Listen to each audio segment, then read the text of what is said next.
Oi, gente, tudo bem? Bom, hoje nós começamos com um desenho, meio fazendo uma brincadeira, né?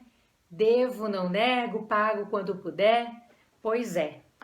Porém, se você estiver devendo alimento, pode ser que esse pago quando puder te dê um probleminha aí, né? Te dê uma dorzinha de cabeça. Se o seu débito for de fato de alimento. Por quê, pessoal? Porque a nossa legislação regulamenta eventualmente a possibilidade de prisão do devedor de alimento. Então, hoje no vídeo dessa semana, a gente vai falar um pouquinho só sobre alguns aspectos relacionados à prisão do devedor de alimento, que é um tipo de prisão civil admitida pelo nosso sistema, regulamentada pela nossa Constituição Federal. A Constituição, então, admite essa prisão civil, que no caso é a prisão por dívida envolvendo o pagamento de pensão alimentícia. Nós temos o CPC vigente também falando sobre o assunto, bem como a Lei de Alimento, que é a Lei 5.478 de 1968. Lá no artigo 19, a gente tem alguns regramentos também, algumas disposições relacionadas à prisão do devedor de alimento. Então, na realidade, o nosso devedor de alimento, ele pode ser instado a esse pagamento, pessoal, tanto por meio de uma execução que se inicie com base num título judicial, como com base num título extrajudicial. Então, se o credor dispõe de um título judicial, por meio do cumprimento de sentença, ele vai buscar, né, esse valor que lhe é devido. Se ele possui, em sentido contrário, um título extrajudicial, ele vai, por meio de um processo de execução propriamente dito, executar esse devedor para que essa obrigação seja cumprida.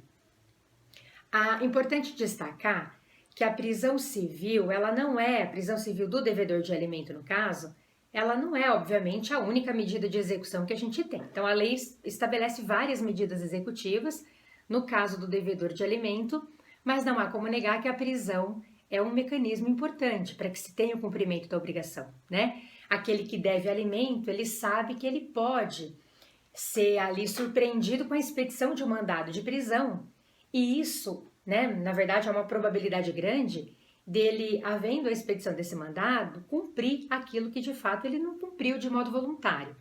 Então, a prisão aí, ela vem num contexto como algo coercitivo mesmo, uma pressão psicológica que recai sobre o executado e que faz com que ele, o quanto antes, cumpra aquela decisão judicial, cumpra aquela obrigação não cumprida por ele de modo espontâneo.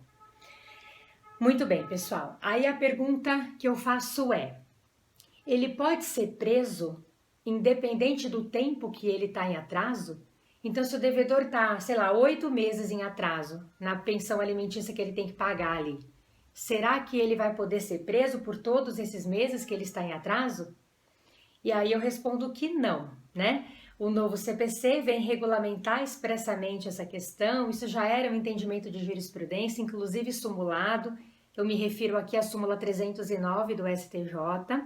E aí o legislador do novo CPC colocou a mesma disposição da súmula agora no texto da nossa lei processual.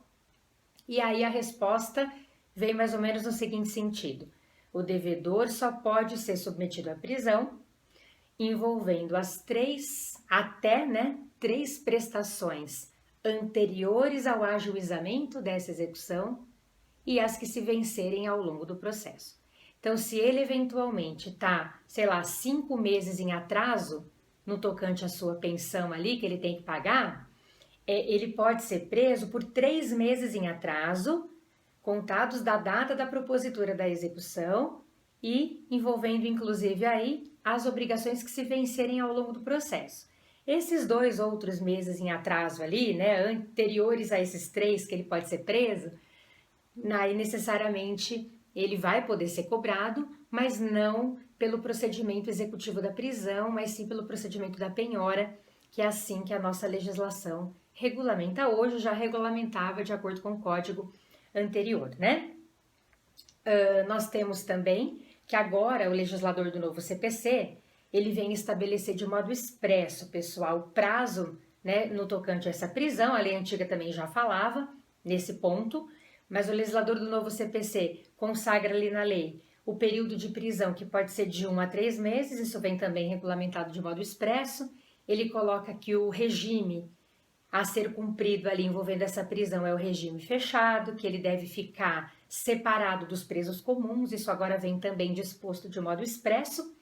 E aí a gente não pode esquecer também daquela ideia de que mesmo que ele seja preso por dever alimento, né, e cumpra ali o período de prisão, preso ali fixado pelo juiz, isso não vai eximir esse devedor daquilo que ele tem que pagar. Então não é porque ele ficou preso que ele está liberado do pagamento dessa obrigação alimentar. Não, a gente não está falando aqui de uma prisão penal, nós estamos falando aqui de uma prisão civil por dívida, meio coercitivo para forçar o cumprimento da obrigação.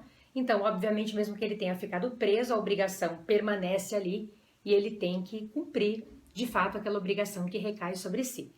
Para a gente finalizar, é importante nós lembrarmos que, mesmo que o credor, que o exequente nesse contexto, tenha direito de executar o seu devedor, solicitando a prisão, né? Solicitando do juiz, seja expedido o mandado de prisão para que essa obrigação seja cumprida, ele não está obrigado a fazer uso desse procedimento solicitando essa prisão.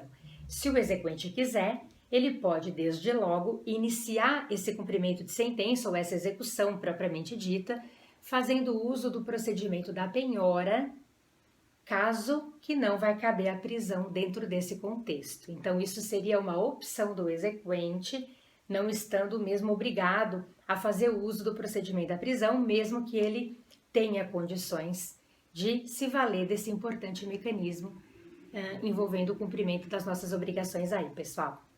Espero que tenha ficado claro, esse é um tema sempre muito falado, um tema de bastante interesse. Espero que vocês tenham gostado. Obrigado por mais uma semana. Espero todo mundo semana que vem. Beijo e até breve.